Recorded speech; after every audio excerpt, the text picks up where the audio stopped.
हमको इतना पता है कि वेद में दो मेन पार्ट हैं। एक है कर्मकांड और एक है ज्ञान कांड। तो शुरू में कर्मकांड है, एंड कर्मकांड मोस्टली 75% 80% कर्मकांड की बात है। If you do this ritual you will get this, if you do this ritual you will get this. ऐसे बहुत सारे हैं। आपको बेटा चाहिए तो, आपको ये चाहिए तो, आपको वेल्थ चाहिए तो ना। अश्वमेध यज्ञ करते हैं। हमारे काशी में एक घाट है, उसका नाम है दशाश्वमेध। दैट मीन्स वहाँ पे 10 अश्वमेध यज्ञ हुए उस घाट पे। तो अश्वमेध यज्ञ करते थे। बहुत सारे रिचुअल्स हैं, उसको बोलते हैं कर्मकांड।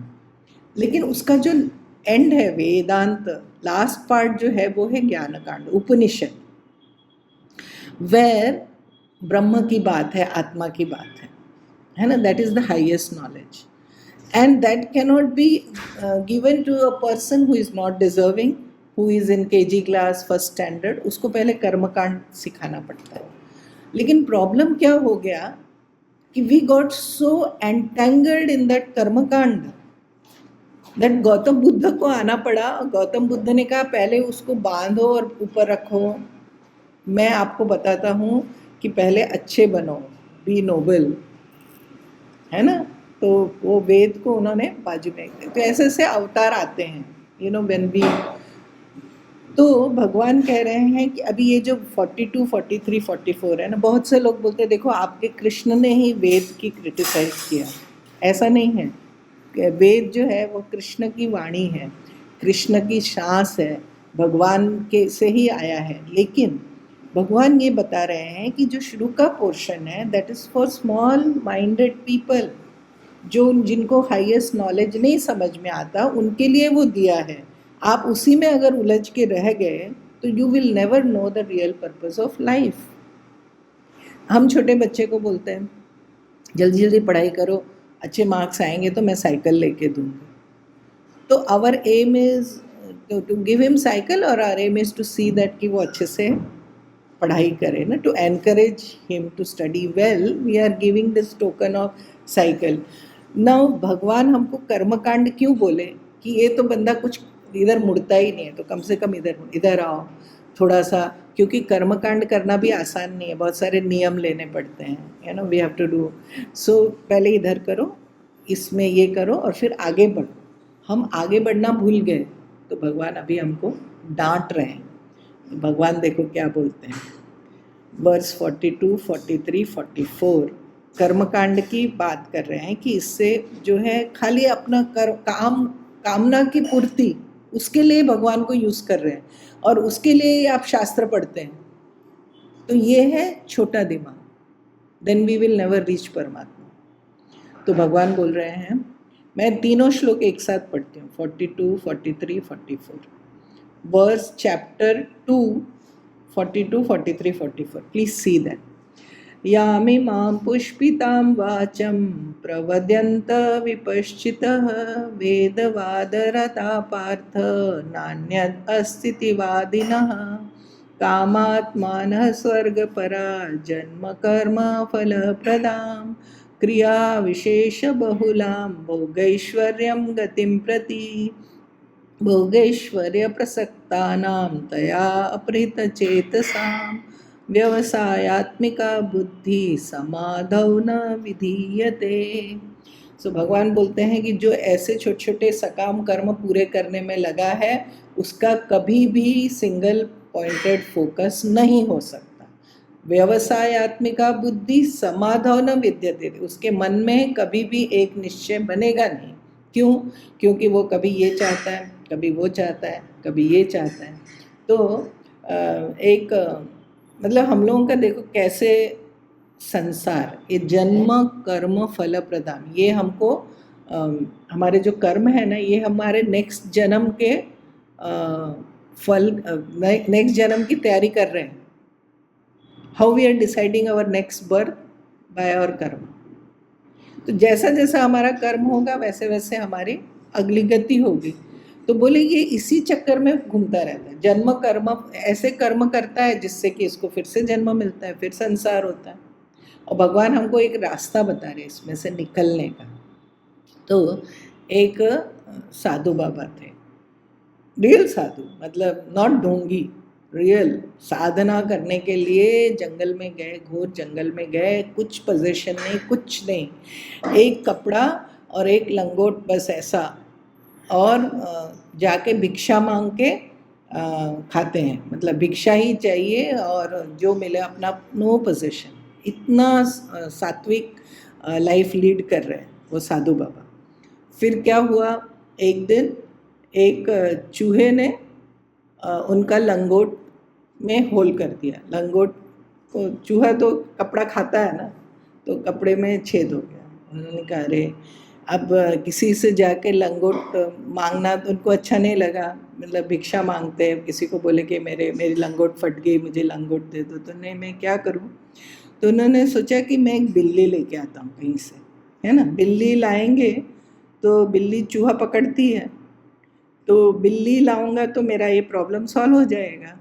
तो उन्होंने बिल्ली लेके आए। बिल्ली तो मिल गई उनको कहीं से, उसको पेट बना के लेके आ गए। अब बिल्ली आ गई तो अब बिल्ली दूध मांगती है, बिल्ली को तो खाना चाहिए। अब खुद तो वो भिक्षा में जो मिलता था वो लाते, अब बिल्ली के लिए सोचे क्या से मैं, तो फिर किसी से बोलते थे मुझे थोड़ा दूध दे दो, मुझे थोड़ा दूध दे दो, ऐसा मांगते थे। तो लोगों ने कहा कि बाबा तुम रोज़ क्यों दूध मांगते हो, क्या बात है। तो उन्होंने कहा क्या करूँ, मेरे पास एक बिल्ली आ गई है, उसके लिए मुझे दूध चाहिए। तो किसी ने कहा बाबा ऐसा करते हैं, आपको एक गाय दे देते हैं ना, गाय रखोगे तो दूध आपको मिलेगा रोज़, फिर मांगना नहीं पड़ेगा। तो ठीक है, गाय आ गई। अब गाय आ गई तो गाय का चारा चाहिए, और फिर गाय की सेवा चाहिए, तो फिर एक और लड़का रखना पड़ेगा।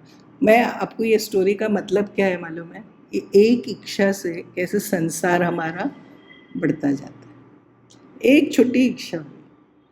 तो unless we are very very careful, you know, हमारा अगर अवेयरनेस बराबर नहीं है, विवेक, तो हम ये संसार में बड़े मस्ती से फंसते जाते हैं, इसका नेचर ऐसा है। तो भगवान क्या बोल रहे हैं, लेट्स सी वर्स 42, यामिमाम पुष्पिताम वाच प्रवद्यंत विपश्चित वेदवाद रता पार्थ नान्यदस्तिति वादिन। भगवान थोड़ा गुस्से में बोल रहे हैं। कामात्मना स्वर्गपरा जन्म कर्म फल प्रदाम क्रिया विशेष बहुलाम भोगेश्वर्यम गतिम प्रति। ही सेइंग, ये जो अविवेकी लोग हैं ना, विपश्चित, अविपश्चित मतलब अविवेकी, जिनका विवेक बराबर नहीं है, who rejoice in the letter of Veda, वो खाली है ना वेद के कर्मकांड को पढ़ते हैं, who contend that there is nothing else, यही अल्टीमेट है, whose nature is desire, कामात्मना, मतलब उनका स्वभाव ही है कुछ ना कुछ डिज़ायर करना, whose nature is desire, who are intent on heaven, स्वर्ग, मुझे स्वर्ग में जाना है, and proclaim this flowery words, ये जो वेद के ना बड़े बड़े फ्लावरी वर्ड्स हैं ना, वेद आपको प्रॉमिस करेगा कि आपको ये मिलेगा वो मिलेगा, दैट रिजल्ट इन रीबर्थ, उससे आपका जन्म कर्म फल ये चलता रहता है, rebirth as the fruit of action, and various specialise rites for the attainment of enjoyment and power, क्रिया विशेष बहुला, बहुत सारे बताएंगे, भोगेश्वर, and what is the ultimate aim, मुझे और ज़्यादा भोग मिले, और ज़्यादा ऐश्वर्य मिले। If this is the aim of anybody's life, we are going to end up in frustration today और टुमारो, क्योंकि भोग है वो जीवन का लक्ष्य नहीं हो सकता। अगर भोग ही जीवन का लक्ष्य है तो भोग करते करते 40 साल 50 साल में हमको सेटिस्फेक्शन मिलना चाहिए था, मिला तो नहीं। तो आचार्य शंकर तो बोलते हैं कि जब बच्चा था तो खिलौने में उलझा रहा, जब जवान हुआ तो स्पाउस में उलझा रहा, और जब बूढ़ा हो गया तो अब चिंता करके बैठा है कि हाय अब मेरा क्या होगा, मेरा ये सब छूट जाएगा, मेरे बच्चे मेरा सुनते नहीं हैं, किसी को मेरी ज़रूरत नहीं है, कोई मुझे पूछता नहीं है। It's a fact of life, किसी को हमारी ज़रूरत नहीं है। By the way, today is my mother's 9th death anniversary, 21 March, आज ही के दिन वो गई थी। मैं आज सुबह यही सोच रही थी कि मैं उसकी बेटी हूँ, तो जितने दिन मैं हूँ, मैं तो मान लो दिन में उसको कम से कम 2 बार 3 बार तो याद करती ही करती हूँ, एटलीस्ट सुबह जल देते समय याद करूँगी, जब करते समय। लेकिन मेरे बाद उसको इस तरह से कौन याद करेगा? तो ये संसार है, it's like that, this is the fact of life. And जितना जल्दी ये समझ में आए उतना जल्दी हम भगवान की ओर मुड़ेंगे, क्योंकि ये ना फ्यूटाइल चेस है, ये हम मिराज के पीछे भाग रहे हैं। यहाँ पे कहीं पानी नहीं है, डेजर्ट है, हम उसमें सुख ढूंढ रहे हैं, तो ये होने वाला नहीं। तो भगवान बोलते हैं कि वो कामात्मान है, मतलब उनका नेचर में खाली डिजायर, ये काम, ये भोग वासना और स्वर्ग, इधर से पूरा नहीं होता है तो हम स्वर्ग चाहते हैं। You know, that is the beauty of Gita. आप देखिए, आप इसको अप्रिशिएट कीजिए। This is the only, Sanatan Dharma is the only dharma where you will have the criticism of even swarga. Otherwise, Semitic religion ka what is the ultimate aim, whether it is Christian or whether it is Islam, to go to heaven. Beyond that कुछ नहीं। और heaven मतलब क्या? heaven मतलब एक ऐसी अवधारणा कि जहाँ पे शरीर बूढ़ा नहीं होता, जहाँ पे जो चाहो वो खा सकते हैं, जो चाहो वो पहन सकते हैं, और जो चाहो वो ऐसा कुछ। फाइनली क्या?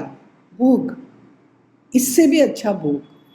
अभी तो क्या है, डायबिटीज़ हो जाता है, ब्लड प्रेशर हो जाता है, हमको खाने, आर्थराइटिस हो जाता है, whatever we want we can't it. But ऐसा कोई बॉडी मिले जिसमें रोग ना हो, बहुत अच्छा है।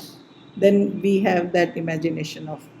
और हमारे वेदों में उसकी बात है, लेकिन हमको ये समझना चाहिए that is not the aim of the Vedas. Vedas want us to reach to the ultimate, that is परमात्मा। बट ये रास्ते से ले जा रहे हैं कि चलो कम से कम ये मैं तुमको देता हूँ। फिर धीरे धीरे हम में मैच्योरिटी आएगी, धीरे धीरे हम में हमारा मन शुद्ध होगा, ये भाव है। और अगर ऐसा नहीं होता, हम उसी में उलझ जाते हैं, तो भगवान फिर ये हमको डांट रहे हैं। देन ही इज सेइंग, भगवान बोलते हैं कि ये जो सकाम कर्म है ये कर्मयोग नहीं है। So what is the meaning of karmayoga? Karmayoga means I am doing it for my paramatma and I am aiming for moksha. I am not aiming for this संसार का चक्कर। एंड व्हाट इज सकाम कर्म? सकाम कर्म means I again want this world only, want to come back again and experience it again. तो कितनी बार हमने ये एक्सपीरियंस किया? ये एक जन्म की स्टोरी थोड़ी है। कितनी बार आए, कितनी बार घर बसाया, कितनी बार वही सब टेंशन और प्रेम जो भी है एक्सपीरियंस किया, and then it's over. You know, Swami ji was saying that हमारी जो बॉलीवुड की हिंदी फिल्में हैं, उसमें कैसा, मैं अब तो देखती नहीं लेकिन मैं पहले देखती थी, तो उसमें कैसा हमारी स्टोरी कैसी होती है, इट ऑलवेज एंड्स इन मिलन, मतलब हीरो हीरोइन मिल जाते हैं, एंड देन इसके बाद सब उनका जीवन अच्छा ही चला है, हैप्पी, हाँ, या they live happily ever after. ऐसा हिंदी फिल्म में हम देखें संयोग, या तो कोई ट्रेजिक फिल्म होगी तो उसमें दोनों साथ मर जाएंगे, जैसे वो कमल हसन वाली फिल्म थी, रति अग्निहोत्री वाली, फेमस, एक दूजे के लिए, उसमें दोनों मर जाते हैं। मतलब वो भी हमको we get lot of satisfaction कि चलो एक साथ तो जी नहीं पाए तो कम से कम एक साथ मर गए। लेकिन रियल लाइफ में ऐसा होता है क्या? This is Bollywood story. Real life में हर संबंध का एंड वियोग है, निश्चित। Why? Because death is the ultimate snatching. तो हमारा जो ये हम मिलते हैं, ये थोड़े टाइम के लिए मिलते हैं, फिर बिछड़ेंगे, फिर हमारी आगे की जर्नी, आपके आगे, इस बात को हम भूल जाते हैं। And we feel no I can इसको मैं परमानेंट बना सकती हूँ। नहीं होता। फिर हम वापस आते हैं, फिर वही करते हैं, कुछ लोग ना पास्ट लाइफ रिग्रेशन में जाते हैं। क्या देखते हैं? ऐसा ही हमने जो बेवकूफ़ियाँ अभी कर रहे हैं ना, वही पिछले जन्म में किया, तभी तो आके वापस एक जन्म लिया, फिर आगे भी जन्म की तैयारी है। तो भगवान उसमें से बाहर निकलने के लिए बोल रहे हैं। तो भगवान ने कहा कि 42 43, मैं एक बार हिंदी में पढ़ूंगी पहले, और फिर 44 उन्होंने क्या कहा, भोगेश्वर्य प्रसक्तात्मा तया अपृत चेतसाम व्यवसायत्मिका बुद्धि समाधान विधीयते। The intelligence which discriminates between right and wrong of those who are devoted to enjoyment and power and whose minds are carried away by the words of Vedas is not well established in the self. उनको ये एक बुद्धि नहीं बनेगी, ये भगवान बता रहे हैं। They will not have the one pointedness of the mind in God. तो ये बताने के बाद अभी हमको फिर भगवान क्या कह रहे हैं कि ये जो हमारा life which is oriented towards acquiring the world, इसको थोड़ा सा चैलेंज करना चाहिए कि is this the right objective and the aim of the life, और I am wasting my time and I am wasting my opportunity which I could have done in my this world. हम लोग सोचते हैं स्वर्ग बहुत अच्छा है। अब देखिए स्वर्ग में भी ग्रेडेशन है। सपोज मैंने 10 अश्वमेध यज्ञ किया तो मुझे जो स्वर्ग में स्थान मिलेगा, और किसी ने 1 अश्वमेध यज्ञ किया, तो दोनों का तो सेम नहीं होगा स्टेटस। उधर स्वर्ग में भी एक इंद्र है, वो राजा है, then there are some sabhasad, then there are some people who are darban, है कि नहीं? दरबान है ना, जयपाल। तो वो क्या सेम है क्या स्टेटस? और जहाँ भी ये 3 गुण है ना, जहाँ भी ये माया का ही प्रसार है, तो वहाँ तक हमको ये सब दुख, और वापस वहाँ से हमारा बैंक अकाउंट ख़त्म होता है। फिर भगवान बोलते हैं कि now go back, and again we have to come back in this world. हम भी शायद स्वर्ग घूम के आए हमारा पैकेज टूर हुआ होगा, लेकिन then we have to come back, you know. तो इसमें क्या मज़ा है और कितनी बार करेंगे? तो भगवान बोलते हैं कि थोड़ा, तो गीता टॉक्स ऑफ आत्मलोक। ये जो सब है ना, ये अनात्मलोक है। अनात्मलोक क्या है? इहलोक, दिस वर्ल्ड, स्वर्ग, then pitrulok, other loks, you know, gandharva lok, so many lok are there. As per our karma we can go to pitrulok, we can go to gandharva lok, we can go even to brahmalok, we can go to swarga, we can go to ihalok. Ihalok में तो हम यहाँ पे हम करते ही हैं। and you know how this idea that I want to be permanent, ये इतना ज़्यादा है। क्यों है ना? बिकॉज एक्चुअली हमारी आत्मा परमानेंट है, इसीलिए हमको ऐसा है। तो हम we want children, and then you know हम बोलते हैं वंश परंपरा चलेगी तो we somehow we want to be alive, like मेरा नाम रहे। तो इहलोक में हम पुत्र, ये सब, देन बहुत सारी उपासना करते हैं ताकि हमको स्वर्ग मिले, ये लोक मिले। लेकिन ये सब से समझ में ना आना चाहिए कि ये सब टेम्पररी है, और नॉट ओनली टेम्पररी है, ये झांसा देता है, ये हमको बुद्धू बनाता है कि तुमको यहाँ सुख मिलेगा, लेकिन एक्चुअली वहाँ सुख है नहीं। तो हम कितने दिन इसमें पड़े रहेंगे? तो ये भगवान बोल रहे हैं। तो मैं थोड़ा हिंदी पढ़ती हूँ, जिनके जो हमारे साथ लोग हैं वो आर कंफर्टेबल इन हिंदी। सो भगवान ने क्या कहा, हे पार्थ, अविवेकी पुरुष वेदवाद में रमते हुए जो यह पुष्पिता, मतलब पुष्पिता यानी दिखावटी, यू नो, जैसे हम पार्टी में सज के जाते हैं ना, we look very this but it's all superficial. पुष्पिता वाणी बोलते हैं कि इससे मतलब स्वर्ग से बढ़ के कुछ नहीं है। कुछ लोग आपको सिखाएंगे, there are many people who will teach, there are many teachers also who will teach, but then we have to be having our own बुद्धि। तो वो बोलते हैं कि बस आपको स्वर्ग का सुख मिलेगा, ऐसे इनको ब्रेन वॉश करते हैं ना इस्लामिक बच्चों को, कि आपको हूरें मिलेंगी, जन्नत मिलेगा। ये क्या है? उससे अल्टीमेट कुछ नहीं है। गीता बोलती है नहीं, वो अल्टीमेट नहीं है, वो टेम्पररी है, and again you have to, so वो 42 में ये कहा। फिर 43 में क्या कह रहे हैं, कामनाओं से युक्त स्वर्ग को ही श्रेष्ठ मानने वाले लोग भोग और ऐश्वर्य को प्राप्त कराने वाली अनेक क्रियाओं को बताते हैं, लेकिन वास्तव में वो जन्म रूप कर्म फल को देने वाली होती हैं। वो हमको मोक्ष नहीं देंगी, वो हमको बार बार जन्म के बंधन में बांधती हैं। ये भी समझ में आना चाहिए। जो हम बहुत सारे रिचुअल्स करते हैं, इधर जाते हैं उधर जाते हैं, बहुत सारे सकाम कर्म करते हैं, उसका ये डेंजर है। हमको फल नहीं मिलेगा ऐसा भगवान नहीं बोल रहे हैं, फल मिलता है, क्योंकि वेद ने उसके आपके मेथड्स बताए हैं। हमने बहुत सारा यज्ञ किया, बेटा हो बेटा हो, अब वो बेटे से सुख मिलेगा या नहीं वो आपके कर्म के हिसाब से है, वो वेद नहीं बताया। हाँ, वो आप ये रिचुअल ऐसे ऐसे करेंगे तो आपको बेटा हो जाएगा, लेकिन वो फिर मुझे जन्म रूप कर्म फल में बांधेगा ही। तो ये समझ में जिस दिन आएगा। और फिर 44 क्या बोलते हैं, वो जो वाणी है, जो वो बातें हैं वेद की, जिनका चित्त हर लिया गया है, उनका माइंड अब सोच नहीं पाता, ऐसे भोग और ऐश्वर्य में आसक्ति रखने वाले पुरुषों के अंतःकरण में निश्चयात्मक बुद्धि नहीं हो सकती।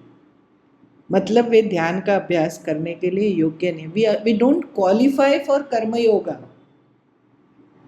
आप आगे की बात छोड़ दो, अगर हमारे मन में बहुत ज़्यादा डिज़ायर है तो we can't qualify even for karma yoga. तो हमको ये समझ में आना चाहिए कि ये जो डिज़ायर्स हैं ये ऑब्स्टिकल हैं, और ये डिज़ायर अगर ये दुनिया अगर मिल भी जाए तो क्या है। Of course that is a very क्या बोलते हैं, गुरुदत्त का typical that very depressive song, but ऐसा है कि मतलब ततः किम, आचार्य शंकर बोलते हैं ये मिला तो भी क्या, क्योंकि तुम्हारा तो जो प्रॉब्लम था वो सॉल्व हुआ नहीं।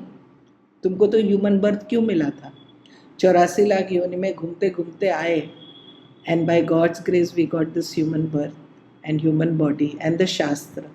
और वो पढ़ के हमने क्या किया, इफ़ वी आर आफ्टर पुत्रेष्णा वित्तेष्णा लोकेष्णा, ये 3 हमारी एष्णा है, and let us check that it is not is it not so for us, either too much of the family मतलब ये मुझसे कभी छूटे ही ना, ऐसा हो नहीं सकता। then vitteshna by wealth and lokeshna, how many people know me, this politicians उनका फूड है कि कितने लोग मेरे को सुनते हैं, कितने लोग मेरे को they may not be so much after money, but ये भी एक होता है, लोकेशना होती है। तो how many people know me, मेरा कितना बड़ा परिवार है, see how many people are there in my family, see their wealth and all, ये सब जो हम सोचते हैं, इसमें प्रॉब्लम क्या है, अगर हम इसमें ही भटक गए then we will not be able to reach our ultimate